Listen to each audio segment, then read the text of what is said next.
Dobson, the founder of Focus on the Family out of Colorado Springs, has passed. James Dobson is dead. Dr. James Dobson died today. This man is responsible for teaching entire generations of people how to abuse their children. The immediate relief I felt. This is very much a ding dong the witch is dead situation. James Dobson is dead. May Focus on the Family die shortly after him. May his legacy be forever, ruined and then forgotten. The damage that he has left in his wake still needs to be contended with. Hello and welcome to Unreligiously. My name is Lauren and today is Thursday, August 21st, 2025. When I woke up this morning, I opened my eyes, I unlocked my phone, and the first thing that hit my newsfeed was that James Dobson, at the age of 89, has passed away. It hit me like a ton of bricks. For so many of us who grew up in the evangelical world, hearing that name isn't just about remembering a public figure. It's about dredging up 1,000 different feelings and memories. It's the sound of his radio show, of Focus on the Family playing in the car on the way to school. It's his books that have been heavily read in your home, stacked on your parents' bookshelves and in your parents' living rooms. It's the feeling of running every single song, every single movie, every single book through pluggedin.com before being allowed to watch it as a child. For some of you, those names or the James Dobson name might not mean much at all to you, and I say count your blessings. But unfortunately, I think that if you grew up in America, probably all of our lives have been impacted by James Dobson in some way. For a whole generation of us, his voice was the background noise of our childhood. What is the family?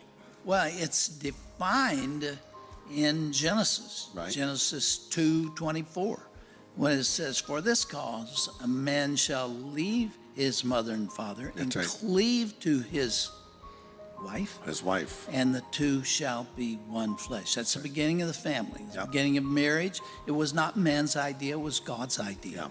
That attraction between men and women has characterized the basic social unit in every continent. It's not just a Christian thing. In fact, it wasn't Christian. Christ hadn't come yet. But it was divinely inspired, and it is the ground floor. It's the foundation. Right. Everything sits on it. Everything, our institutions, our government, our way of life, everything rests on that foundation. And if you undermine it and you weaken it and you redefine it and you tear into its fabric, the whole superstructure could come down. This video isn't just a deep dive into the life of one man. It's coming to terms with this huge and very, very complicated, massively painful influence that he had on America and on evangelicalism. His death is a chance for us to talk about his life and a chance to talk about the man who is so much more than just a Christian celebrity. James Dobson was a psychologist who built a massive media empire. He was also a political strategist who helped shape the Republican Party and a cultural icon whose teachings became scripture for millions of families. James Clayton Dobson Jr. was born on April 21st in 1936 in Shreveport, Louisiana. His family background was about as deeply religious as you can imagine. His father, his grandfather, and even his great-grandfather were all ministers in the Church of the Nazarene. So for Dobson, faith wasn't just a part of his life, it was woven into the very fabric of his family identity. You could say that faith was kind of in his DNA in a way. Growing up in that environment meant that religion wasn't just something that you did on Sundays. It was a constant guiding force. It defined your worldview and your daily habits. So your father's word about you influencing many really turned out to be true, didn't it? It really did. And I told you I didn't know about it until 7 years later. I was on the gambling commission at that time. It was the hardest, most difficult, most nasty, terrible assignment I've ever had. And I was running Focus on the Family, and I was advising President Reagan and the others, and I got tired. People think that those who are in ministry, yourself included, are driven by ego needs that forces them to do what they do. It is not true. I was asking the Lord, how long can I do this? Because I was really worn out. Yeah. And I got a letter from my aunt, is the one that my dad had told about that prayer.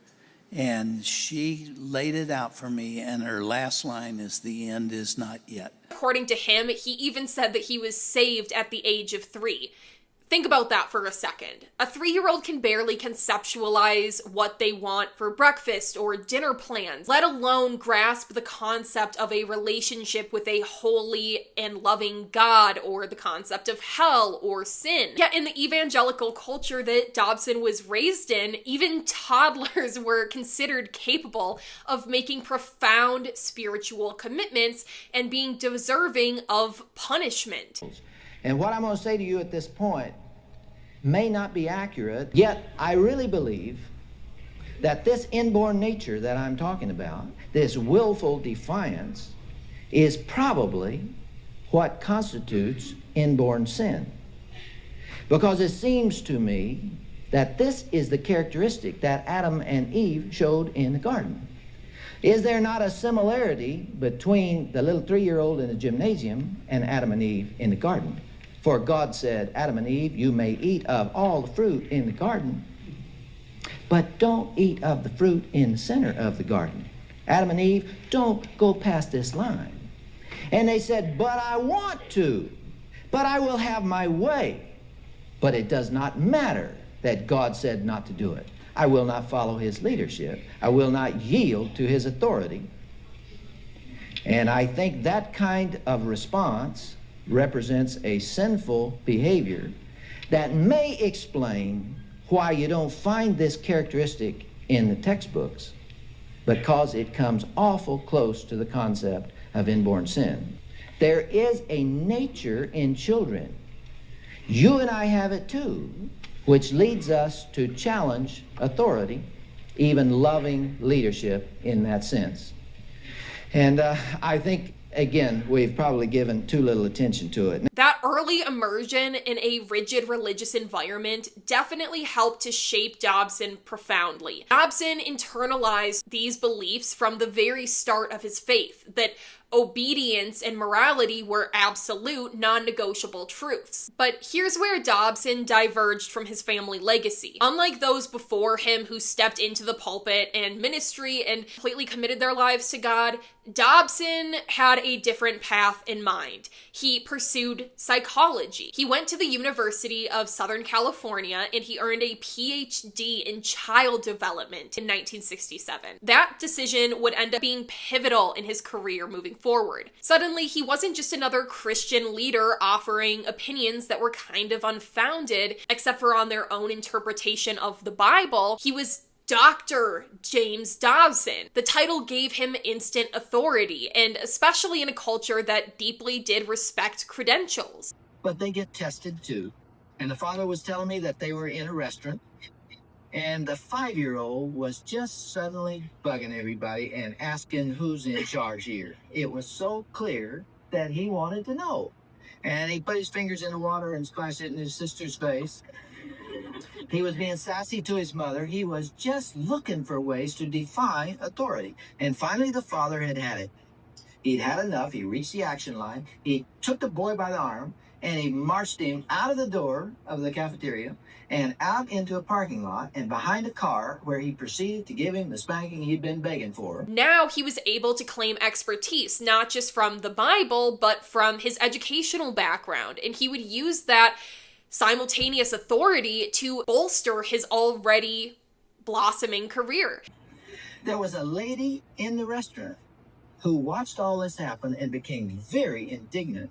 And she got up and she marched out of the restaurant and out into the parking lot and into their faces and shook her finger in the father's, that boy going, you call the police.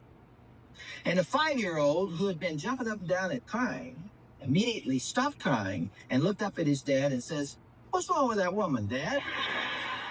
Children understand. They understand that concept. It is a deliberate, almost a willful thing, a conscious thing to test you to that point. And wherever you draw the line, that's how far they'll take you. He didn't just preach and act as a pastor. He blended the Bible with psychology. He packaged his advice in a way that made it feel empirically grounded. It wasn't enough for him to say that the Bible commanded it. He could also point to his own background working with children, his own education, his own professional experience to make it feel like it was definitely the truth, not just biblical truth, but backed by science too. And to the millions of Americans, the millions of parents listening to him in homes across the United States, that combination of his background and his religious authority made him almost unresistible. It was as if his words carried the weight of God's endorsement. Before founding Focus on the Family, Dobson spent years working on his practice. He worked for 14 years as an associate clinical professor at USC, teaching and mentoring in pediatrics while simultaneously spending 17 years at the Children's Hospital Los Angeles on staff. This wasn't just a resume filler, it was a really, really strong core foundation. This was a man who had hands-on experience with children and families. He wasn't speaking abstractly or guessing. He actually had hands-on experience to understand their development and navigate the complexities of real life challenges that come alongside parenting. It's funny, I went from being a delinquent to being on the honor roll when I had structure. And as soon as I got out of the structure, I went back to my old ways again. I needed that structure. And I think it's comforting, because as you just read in that scripture, whom the Lord loves, he disciplines. It's not because he hates us, it's because he loves us. And it's a sign that God cares about you to give you that reinforcement of what is right and what is wrong. It finishes that scripture saying it yields the peaceable fruit of righteousness. That's right. Discipline leads to righteousness. Right. In the heyday of the progressive education movement, some of the educators began thinking, John Dewey and others, that they needed to take down the fences that were around the playground because kids they wanted the freedom. They didn't want to be hemmed in. So they took them down and the kids huddled around the center of the They wanted that room. protection. They wanted it. Can you imagine riding in a car over Royal Gorge, if you've ever been there in Colorado, and it's scary. It looks like forever below you there. And if those guardrails were not there, you would move toward the center. That's right. Those guardrails bring security. Right. That's what a child wants. Right. This experience later was so critical because he started writing so many books and broadcasting his advice, and parents then didn't feel like they were just listening to a pastor. They felt like they were getting expert guidance. People felt like Dobson had opened up their front door and peeked inside their homes and understood their struggles, and that he was handing them some kind of a divine roadmap for raising moral and obedient children who feared God. That credibility would become his superpower. It allowed him to enter homes through radios, through his books that he wrote, and with a voice that seemed credible. In 1977, James Dobson founded Focus on the Family. Now, you went on to found Focus on the Family in 1977.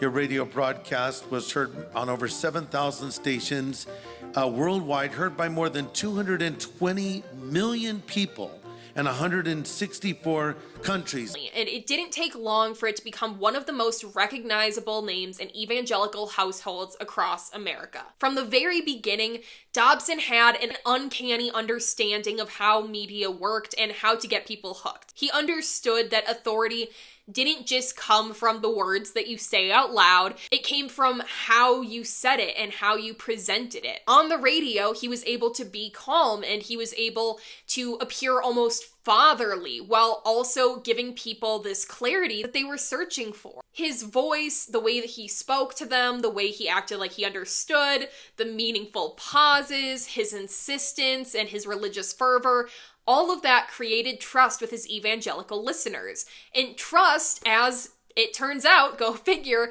is actually one of the most powerful tools in building influence. By the early 90s, Focus on the Family had grown so quickly that it actually had moved to a campus in Colorado Springs, which is massive. I've actually driven past it before, and I swear I felt just like this deep, bad gut feeling. I don't know if you guys ever get that, where you're like, ooh, this is like something bad happened here, like I should probably leave, or like something bad is going, I don't know. It felt dark and bad, and then as I got closer, it said Focus on the, and I was like, oh, that makes so much more sense now, because knowing the history of Focus on the Family, it is kind of a dark entity. But the real power obviously wasn't just the buildings that they had out in Colorado Springs. It was the constant presence that they were able to maintain in families' lives. The radio broadcast was daily, and it became a part of the childhood of a ton of kids, millions of American kids. You'd hear it in the background while getting ready for school, or riding in the car, or doing chores. It might have been one of the only things on your approved listening list, and it wasn't just advice. It was a presence, a voice that shaped how families talked with each other about morality,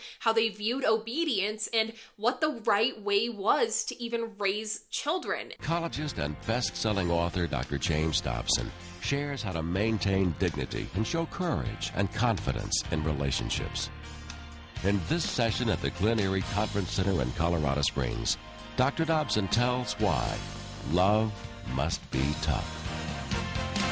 Dobson didn't just stop at his radio shows. He wrote more than 70 books, many of which sold millions of copies and are still popular even today. He wrote books like Dare to Discipline and The Strong-Willed Child, Bringing Up Boys, Bringing Up Girls. These weren't just casual guides for moms and dads who felt like they weren't doing things right and wanted some extra help. They were seen as manuals with definitive instructions. Parents weren't just recommended to follow these teachings, they were actually expected to by God. Corporal punishment and rigid gender roles were just a few of the things that Dobson really promoted. He also promoted very hierarchical family structures and strict authority. Not as a suggestion, but as a mandate backed by biblical teaching and his own psychological reasoning. For the parents listening, Dobson's books were almost a Bible in its own way. But even with all of this influence, Dobson didn't stop there. He created Plugged In, which is a media review service that functions as a purity filter or a rubric, I guess, for every single movie, song, TV show, video game. If it's media, they have a review on it. Go check it out if you want to have a good laugh. Prince. You know about Prince? You know that he parades back and forth on the stage when he's giving a live concert and masturbates the neck of his guitar and ejaculate flies out of the end of it? Here are the lyrics from Purple Rain, which sold 9 million copies. I knew a girl named Nikki. I guess you could say she was a sex fiend. I met her in a hotel lobby, masturbating with a magazine.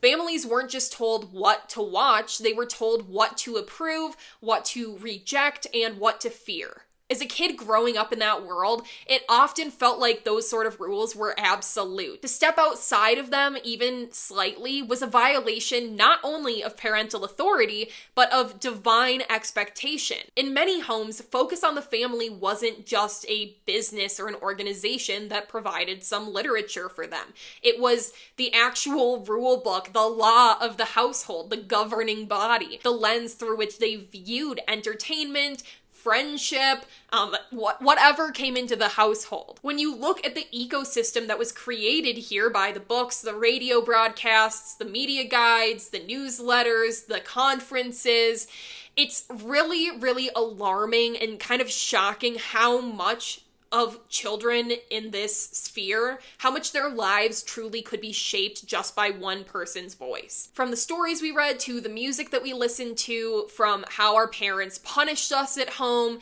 to how we were allowed to view gender and sexuality, Dobson's worldview was the backdrop for so many people growing up. Everything rests on that foundation. And if you undermine it and you weaken it and you redefine it and you tear into its fabric, the whole superstructure could come down. And that's what's happened in other civilization, and it's going to happen to us if we're foolish enough to walk away from it. Yes. The family is like the red blood cell in the body. It carries a globule of oxygen, and the family carries the oxygen to the body, having to do with the gospel. And so that is what I'm trying to do, is to use the family, strengthen the family, support the family, and therefore pass on the gospel of Jesus Christ to others. He wasn't just giving advice once again. He was curating a new reality for an entire generation. And I would even say generations, because his impact is ongoing. And that impact has real consequences. If you grew up with this influence, that doesn't just mean learning how to behave. It actually meant internalizing intense fear and feeling like you have to be obedient to these outside forces, and it can really make shame fester. Small mistakes in Dobson's world would be viewed as moral failure, and the pressure on kids to be perfect and not act like kids at all was enormous. This wasn't just a cultural impact, this is psychological for many people. Even with all of this power inside of the home, he didn't want to stop there. For Dobson, the family was the front line in a much larger cultural war, and he was convinced that winning that war required way more than prayer and personal guidance, that it actually required true political action and activism. In 1981, he founded the Family Research Council, and then in 2004, he founded the Family Policy Alliance. This started to turn what began as a media ministry into a political machine. It was central to shaping American society according to his own vision. You know, it's been said that a family can survive without a nation, but a nation cannot survive without the family. The family is so important to you. It's so important to our country. And he had very weird views on morality and family and what things should look like. To be a boy, he doesn't know when he's born. That's not something that's automatic. It has to be taught.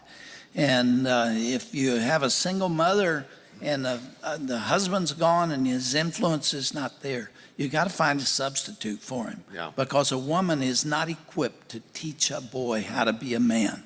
Right. And let's be clear here. Dobson didn't just advise politicians. He actually shaped the very infrastructure that connected conservative Christianity to political leaders in power. Over his career, he counseled 5 U.S. presidents. 5. He counseled Ronald Reagan, George H.W. Bush, Bill Clinton, George W. Bush, and decades later, Donald Trump. You know, I have Christian people, conservative people who come up to me and say, what's he like? The truth of the matter is that he's much more of a gentleman than anybody knows he is, and he has kept every promise he made to the faith community.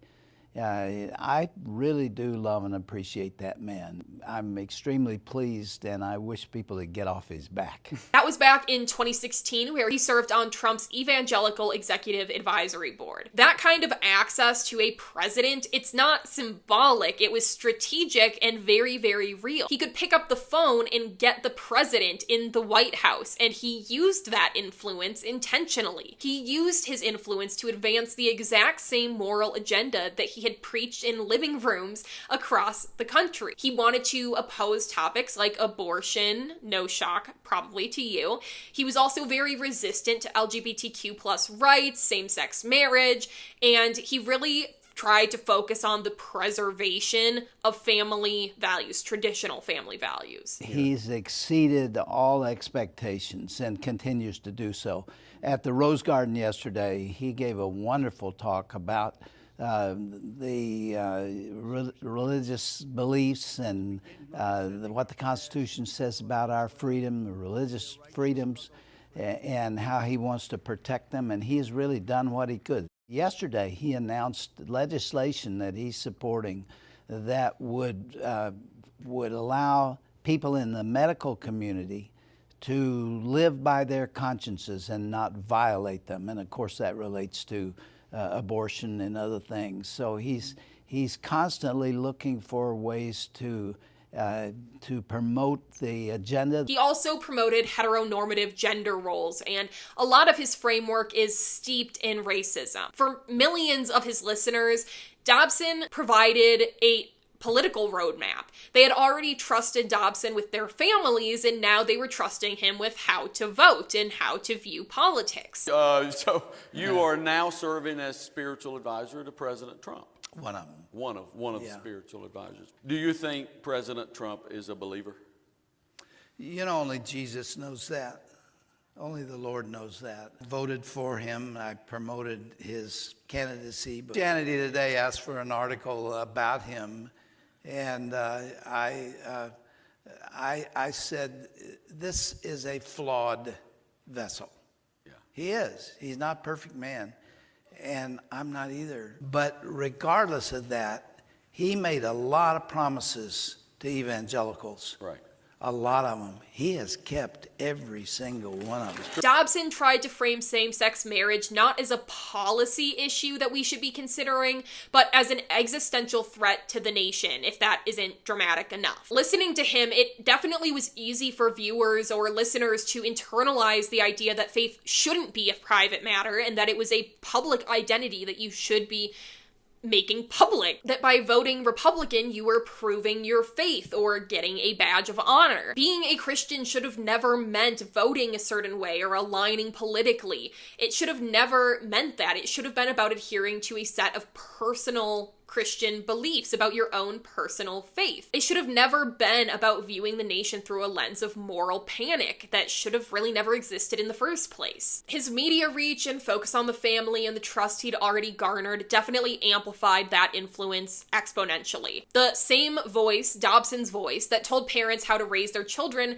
now was telling them about the moral decline of society. Abortion and queer equality and feminism, they weren't abstract concepts. They were signals of societal collapse, or at least impending societal collapse. And what they were trying to teach Americans was that you didn't just pray for your country, you needed to act, you needed to mobilize for it, you needed to get out and vote and campaign and debate in ways that mirrored what Dobson was doing. All of this was done without many people realizing how much Dobson's worldview had become the framework for their own political identities. And the long-term impact of this is still very, very visible in politics and faith today. Millions of Americans grew up equating spiritual legitimacy with party affiliation. The culture wars weren't just political rhetoric. They were part of the evangelical Christian upbringing back in those days. And for evangelicals looking back in time at their childhood, a really hard pill to swallow is how deeply these things are actually intertwined before we actually even had any real understanding of what all of it was. I recently did a video on this called Jesus and John Wayne. It's about the book Jesus and John Wayne by Kristen Kobes-Dumais, and it's an incredible book. It talks about this a lot, and it talks about James Dobson, and so I really do highly recommend that you go read that book if you want to get more information. Kristen Kobes-Dumais, the author, is actually a Christian, so if you're a believer, you don't have to worry about reading the book and her kind of like tearing down Christianity or faith or believing or anything like that. She's actually released articles and done interviews about her faith since the book has been released, and so I just think that's important to have that context. But I do really love that book. I'll link it in the comments if you guys want to purchase it, but you can buy it anywhere that you want, get it from your library, whatever you want to do. It really does show how it really impacted the culture, and it's ongoing today. And I know that today James Dobson has passed away, but his reach is going to continue. This isn't going to go away with James Dobson, and his work is not going to end. Yeah. And so far, the end is not yet for what I'm doing now. That's right. Not at all. Yeah. I think it's really scary that being a good Christian is starting to be conflated with being a conservative voter, and that if you move away from that you're probably having some kind of a faith crisis or being influenced by Satan. It's deeply concerning, and this isn't to say if you do vote a certain way that you are being influenced by Dobson or any of that, but I do think it is worth examining if this has impacted you and how you vote and how you perceive things, because I just want to say again, this isn't by accident. These are literal partnerships that religious leaders, religious figureheads are forming with politicians or political groups intentionally. It's not about it's not about the president this time. It's about whether or not he is going to be able to continue to appoint godly, conservative, constitutionalist, and originalist to the court. To the courts. And I'm telling you, he has done what they don't put in the papers. 41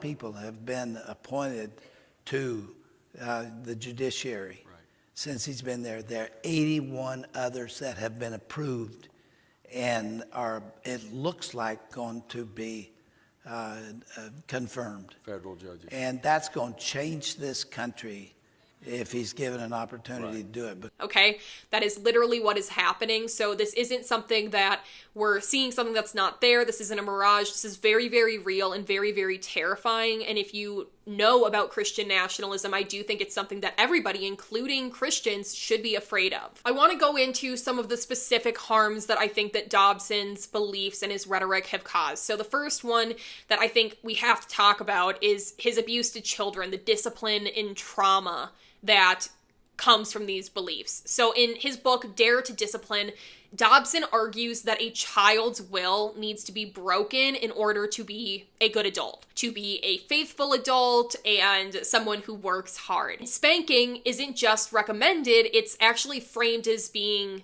a form of love. You probably know verses like this that talk about, spare the rod, spoil the child, and they leaned heavily into this, saying that if you spared the rod, then you were spoiling your child. It was your fault. For many of these parents, this actually ended up blurring the line between what they felt comfortable with as discipline and what they would identify as abuse. For this reason, a lot of parents didn't even identify the harm that they were causing to their children. Many of them just were abusive people that were using it as an excuse, and many children didn't know how to name their abuse because, well, their parents were told to do it by their pastor or by their religious figurehead. The authority of parents became inseparable from God's authority in these children's minds, and love, pain, and fear were all tangled together in a way that definitely leaves lasting scars. Decades later, and even now after his passing, many people that went through this type of programming still flinch at raised voices or have a lot of anxiety throughout their life or deal with self-doubt and wrestle with things that feel like they were inherited from those earlier years. The scars are psychological in so many ways, and it can be subtle when parents are applying this, but it really does shape how young people start to respond to authority, to their own sense of safety and gut feelings, and how they respond to authority and conflict. Then we have to talk about the harms with sexuality. He didn't just stay at discipline, he definitely extended his own feelings and this moral framework into sexuality. He brought a lot of sexual shame mainstream in the 90s and early 2000s because he mandated certain things like saving sex for marriage. Sex before marriage, we were taught, wasn't just wrong, it was permanently damaging, and for girls especially. For girls, our worth definitely seemed inseparable from purity culture, and boys definitely weren't immune either. I wrote an entire video on this called The Monetization of Sexual Shame if you want to go look at it. The consequences are very real and profound. Entire generations grew up associating their bodies with sinfulness, their desires with guilt, and their sexuality with fear and shame. Future relationships end up carrying the burden of those dynamics that were built up in childhood because people have to unlearn so much of what they were taught. Even decades later or way into adulthood, so many people have to go to therapy, join support groups, or read books on these topics to try to help understand what happened to them and why it caused such a massive impact on them now. I think one of the most devastating aspects of Dobson's teachings and his legacy is the way that he treated queer people. For those of us with queer siblings, friends, or even classmates, his influence was very real. Focus on the Family became a really big promoter of conversion therapy, and it would sponsor events like Love One Out, promising that sexual orientation could be healed or fixed. I wrote a video on one of these ministries that taught conversion conversion therapy called Exodus International. It's one of the largest ones. Go check that video out. I'll link it in the end cards if you want to check it out. But this goes way deeper into these ex-gay ministries and what actually goes on in them. Besides this, Dobson's beliefs about these topics were echoed in churches across the nation, in counseling sessions with Christian therapists, and they were in prayers of people begging for God to change their orientation. And he normalized the idea that being queer was a mental or moral defect, which is only going to increase shame and self-loathing and suicidal ideation. For queer evangelicals, his teachings weren't just outdated and like controversial. They were actually the source of their foundational traumas. Dobson was extremely skilled at blending morals with fear. A really good example of this, in my opinion, is from his infamous '89 interview with Ted Bundy. It was conducted only a few hours before Ted Bundy got executed, and in this interview, Bundy blamed pornography for his crimes. Before his execution in 1989, serial killer Ted Bundy sat down for an exclusive interview with Dr. James Dobson. Bundy took responsibility for his actions, but he blamed pornography as a key factor in the killings of at least 35 women and girls. I've lived in prison for a long time now, and I've met a lot of men who were motivated to commit violence just like me. And without exception, every one of them was deeply involved in pornography, without question, without exception. Bundy requested the interview with Dr. Dobson because he had watched him serve on the Attorney General's Commission on Pornography. He trusted the Focus on the Family founder to convey his warnings accurately. And what scares and appalls me, Dr. Dobson, is when I see what's on cable TV, some of the movies, some of the violence in the movies that come into homes today with stuff that they wouldn't show in X-rated adult theaters 30 years ago. This stuff... The slasher movies that you're talking about. That stuff is, I'm telling you, from personal experience, that is graphic violence on screen, particularly as it gets into the home to children who may be unattended or unaware that they may be a Ted Bundy who has that vulnerability to that predisposition to be influenced by that kind of behavior, by that kind of movie, that kind of violence.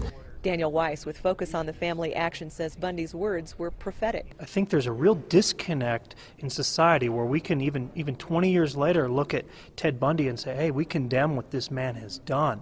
It's horrible and tragic, and we don't like it. But at the same time, we have entertainment shows all over the place which glorifies in this kind of sexualized violence. Dobson seized on that claim to try to rise moral panic in society about porn. He presented the televised interview as evidence of societal decay and leveraged it to fundraise for campaigns against pornography, as if everyone watching porn was suddenly going to start stabbing. He used it in campaigns against porn, abortion, and perceived moral decline. This wasn't just him being opportunistic with this interview, it was a model for the kind of messaging that truly defines Dobson's entire career. He took personal tragedy, national fear, religious rhetoric, and the sad stories of the victims of Bundy, and instead of focusing on that, he tried to merge them all into a political tool. And for kids that grew up in this environment and were actively watching Dobson on TV, the lesson was pretty clear to everyone that danger was everywhere, morality was fragile, and that obedience to Dobson's vision wasn't just spiritual, it was protective. When you put it all together, these elements do show a pretty good picture of the worldview that they had. Fear, control, guilt, intertwined with family, faith, love, and political identity. Dobson's teachings weren't just abstract moral guidelines, they truly did ask people to act. We are joining the boycott as of today. Now, Disney is a very big corporation and they own all kinds of stuff. We have to get it down to some kind of bite that we can chew, and you're suggesting, Tom, that we boycott everything with the Disney name. As Christians, we are called to be respectful to every member of the human family, including those with whom we disagree. We are not name-calling. We're not attempting to wound or hurt people who happen to be homosexual or lesbian. We're talking about an agenda of a movement, and that we must oppose because it is anti-Christian from the top to the bottom. Families can't trust Disney. I think in many ways, Dobson's life could be viewed as a case study in control, because he didn't just offer advice. He shaped entire systems that shaped how we lived and how we worshiped God and how we voted or viewed topics around voting. He wasn't content to just influence Christian families in their own homes. He actually wanted to steer the nation. He wanted to steer pastors. He wanted to steer churches, and he wanted to dominate political conversations. He wanted to define the boundaries of American family life. And Dobson's vision centered, not surprisingly, on a very specific kind of family: white, suburban, Christian, and hierarchical. God first, then the father, then the mother, and then the children. That worldview informed not just the advice that he gave parents, but the legislation he supported, the voter blocks that he mobilized, and the cultural narratives that he tried to push forward. For millions of people, he wasn't just a religious figurehead, and he wasn't just a psychologist.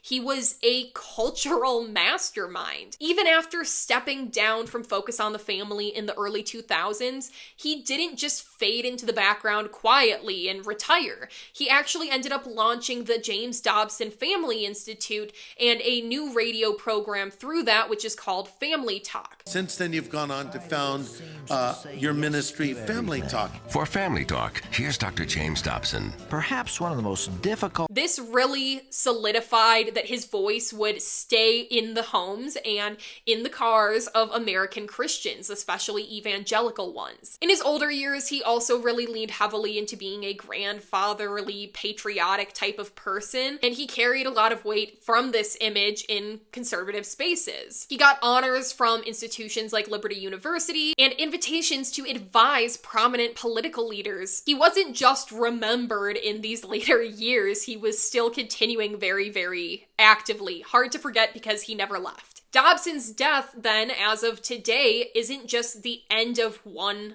life. It is a moment that encourages us, I think, to reflect on his life and the decades of negative influence that he had. His ideas aren't gone with him today. The world isn't better off or changed. Those beliefs are still deeply embedded in culture and in the beliefs of new people who will follow in Dobson's footsteps. American politics remains forever changed, and for some, his passing might even be a moment to celebrate. And I think that that is so valid too, especially if you were abused in Dobson's name.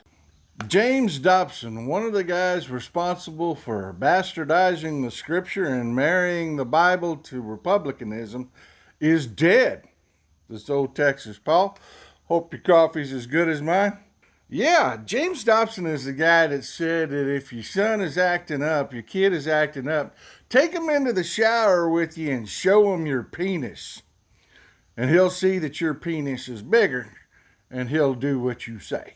This is the kind of people, the quality of people leading the moral crusade.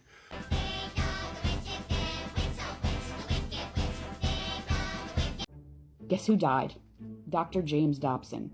And I'm finding it hard not to rejoice as someone whose life was ruined by Dr. James Dobson. Dr. James Dobson basically raised me to the point that I think that I could get a bereavement day from work today. I actually met him. My parents were so obsessed with him that they flew us to Colorado Springs, Colorado, where the Focus on the Family headquarters is, and we met him, and my mom was fangirling like it was Elvis himself. One of the worst things he ever did was called Passport to Purity, and it was a cassette tape set of 8 cassettes, sides A and B, where his monotone voice taught young women and men the birds and the bees in an abstinence-only perspective. Passport to Purity can burn in hell where Dr. James Dobson is. Thank you. Goodbye. For some people, his legacy is more about his relationship to God and him having a lifelong, steadfast faith and dedicating his life to the Lord. It's complicated. He leads a very complicated life. And so I hope that this video for most of you can be a chance to actually untangle the beliefs and the shame and the fears and the different behaviors that were kind of ingrained into us. I hope that you, if you went through this programming, can actually reclaim those parts of your life that were shaped by Dobson's vision of what was right and wrong. I think that Dobson's legacy is really a testament to the immense power that having this kind of platform can have and how he shaped people through that. In my opinion, he did have the educational background to know better. And so we do have to ask ourselves, was this intentional? I think it was. So if you were impacted by Dobson, recovering from his influence isn't easy. It takes confronting the fear and the shame and looking at the roots of all of your beliefs and untangling your identity from the guilt that was given to you by these beliefs. And it's about learning to trust your own judgment, especially in spaces where you were previously told that your heart would lead you astray or that you were going to make evil decisions. In the end, Dobson's life is a really stark reminder of how powerful ideas can be, both for the better and the worse. Dobson's passing closes a chapter on the man who wielded unprecedented authority in evangelical America. But I do think that it also does open up a new chapter for those of us who are navigating the long shadow of Dobson's terrible teachings. It's a chapter, hopefully, where, I hope for you that healing, reflection, and reclaiming your own narrative is going to be possible and easy. Thank you guys so much for watching this video. Please like it and subscribe. Please double check to make sure that you are subscribed if you're not already.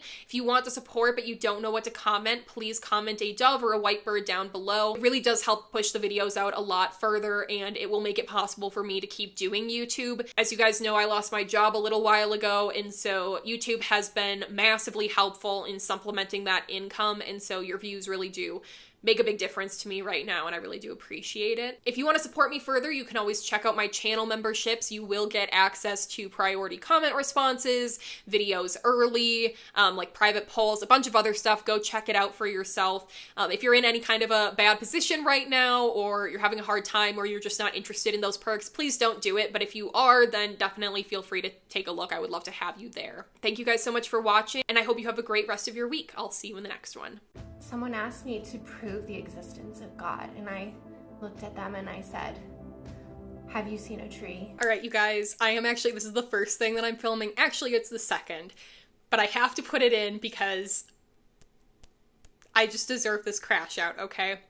I filmed this whole video and I film on frickin' photo booth on my Mac, okay? I'm not doing anything fancy.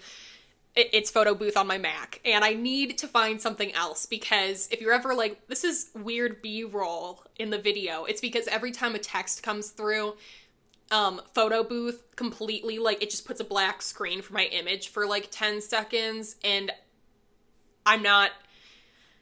a lot of times I don't know until after I finish recording, and so I'll just put B-roll over it so that it's not this clear glitch out of the camera. But there's a ton of issues with photo booth. If I record on my phone, it takes literally 3 or 4 hours to airdrop to my computer. It won't upload well, it just is too big of a file. I just need to get a better webcam and record elsewhere.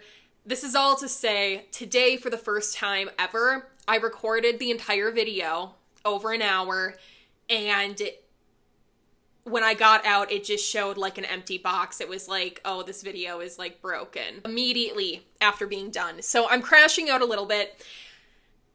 I'm crashing out first. This is now the second thing that I'm recording, because I am going to re-record this freaking video. Again, I've never talked about or thought about James Dobson so much in my life. I've never thought about him so much in my life, because yesterday I also made a video on Jesus and John Wayne in which we heavily covered James Dobson, but it's a 30-minute video and we cover a bunch of different people. So definitely go watch that video. You'll still find it interesting. But anyway, I'm so sick of talking about him. So anyway, if I seem extra passionate in today's video, it's probably actually just a little bit of annoyance that I did record this whole video and then delete it. I'm trying to get this video out because I really did wake up this morning and the first news that I got was that James Dobson had died. And so I want to get this video out. I already was working on it. I was already writing it. I had commented to some of you yesterday, like, keep an eye out for the next video, which is going to be on a deep dive on James Dobson. So this is coming at a very timely moment, but now I'm kind of trying to get it done a little bit quicker because it is just a bit more timely with his passing. So if you made it this far in the video, this is like the post credits. I'm going to put this at the very end before I put my palate cleanser TikTok. Thank you for bearing with me. Thank you for giving me emotional support, because imagine literally verbally speaking about James Dobson for over 2 hours. Just picture that in your mind and what that does to you. All right, I'm going to go record the video. I hope it comes out better than this crash out did. And yeah, I'm going to take the weekend off. Hello, I am a literal child experiencing enormous anxiety and am asking directly for psychological help. Please take me to a doctor. God does not give us a spirit of fear. I will take you to see a youth pastor instead. I understand you're experiencing some anxiety. Why, yes, I spend most of my waking hours in fear of being left behind after the rapture and of being possessed by literal demons because I have been told this is a legitimate concern. Would it help to hear that your anxiety is actually sin because it demonstrates that you don't have faith in God's ability to protect you? Nope, but I will be quiet and pretend that I am fine for the next 20 years. Amen. You've been healed by the Holy Ghost. They always say you only live once. And you know what? That is such a relief. I cannot do this a second time. Life's too short, but not short enough.